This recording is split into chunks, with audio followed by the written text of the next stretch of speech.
अस्सलाम वालेकुम दोस्तों, क्या आपको पता है कि पाकिस्तान के अंदर हर साल 2.5 मिलियन स्टूडेंट्स मैट्रिक पास करते हैं और जिनमें से सिर्फ 50% आगे हायर एजुकेशन तक पहुंच पाते हैं और जो पहुंचते हैं उनमें से 60% ग्रेजुएट्स बेरोजगार रहते हैं। और यही नहीं, हमारा एजुकेशन सिस्टम इतना आउटडेटेड है कि हम ग्लोबल एजुकेशन इंडेक्स में 144 नंबर पर हैं।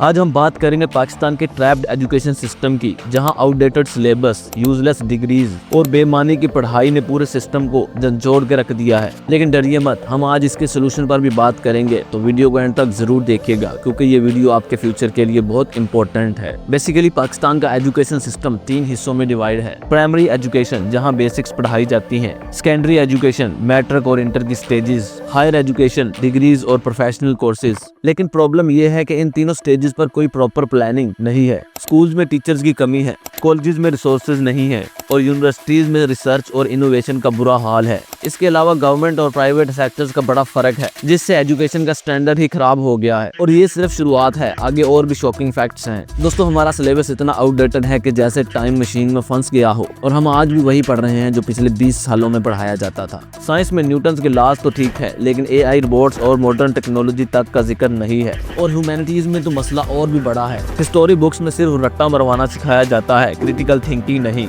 इस आउटडेटेड सिलेबस की वजह से स्टूडेंट्स प्रैक्टिकल लाइफ में कुछ कर ही नहीं पाते।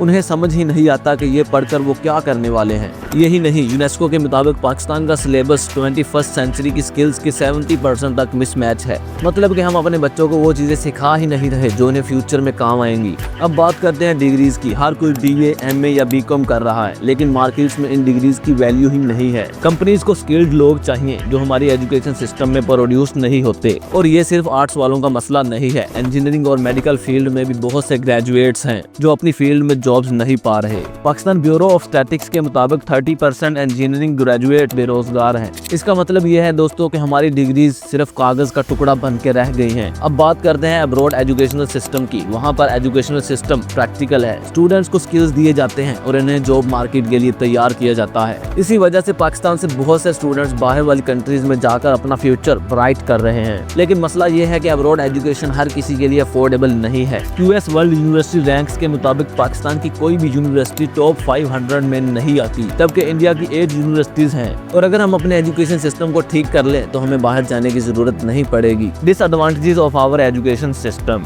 हमारे एजुकेशन सिस्टम के कुछ डिसएडवांटेजेस भी हैं, जिसमें नंबर 1 पे है रट्टा सिस्टम। स्टूडेंट्स को समझने की बजाय रट्टा मारना सिखाया जाता है। लैक ऑफ रिसोर्सेज, स्कूल्स में बेसिक फैसिलिटीज तक नहीं है। अलिफ ऐलान के मुताबिक कुछ स्कूलों में इलेक्ट्रिसिटी नहीं है और कुछ स्कूल में क्लीन वाटर नहीं है। No focus on skills, degrees तो मिलती हैं लेकिन स्किल्स नहीं होती। कॉर्पोरेशन, एजुकेशन सिस्टम में भी कॉर्पोरेशन ने बहुत नुकसान पहुंचाया है। इन सब की वजह से हमारा सिस्टम ट्रैप हो गया है। अब सवाल ये है कि इसका हल क्या है। तो दोस्तों, हमें अपने एजुकेशन सिस्टम को इम्प्रूव करने के लिए कुछ स्टेप्स लेने की जरूरत होगी। सबसे पहले हमें अपने एजुकेशन सिलेबस को अपडेट करना होगा। हमारा सिलेबस मॉडर्न टेक्नोलॉजी और स्किल के हिसाब से अपडेट होना चाहिए। टीचर्स ट्रेनिंग, टीचर्स को प्रॉपर ट्रेनिंग दी जाए ताकि वो स्टूडेंट्स को बेहतर तरबियत दे सकें। फोकस ऑन स्किल्स, डिग्रीज के साथ साथ स्किल्स पर भी प्रॉपर जोर दिया जाए। गवर्नमेंट रिफॉर्म्स, एजुकेशन सेक्टर्स में कॉर्पोरेशन को खत्म करना होगा। पब्लिक अवेयरनेस, पेरेंट्स और स्टूडेंट को समझना होगा कि सिर्फ डिग्री से कुछ नहीं होता, स्किल्स जरूरी हैं। अगर हम ये स्टेप्स लें तो हम अपने एजुकेशन सिस्टम को बेहतर बना सकते हैं। दोस्तों, हमें अपने एजुकेशन सिस्टम को बेहतर बनाने के लिए अपनी तरफ से कोशिश करनी होगी। तो अगर आपके पास कोई सजेशन है या फिर आप अपनी कोई स्टोरी शेयर करना चाहते हैं तो कमेंट सेक्शन में जरूर बताइएगा। और अगर आपको ये वीडियो पसंद आई हो तो लाइक करें, शेयर करें और हाँ, चैनल को सब्सक्राइब जरूर कर लें। मिलते हैं अगली वीडियो में, तब तक के लिए अल्लाह हाफिज।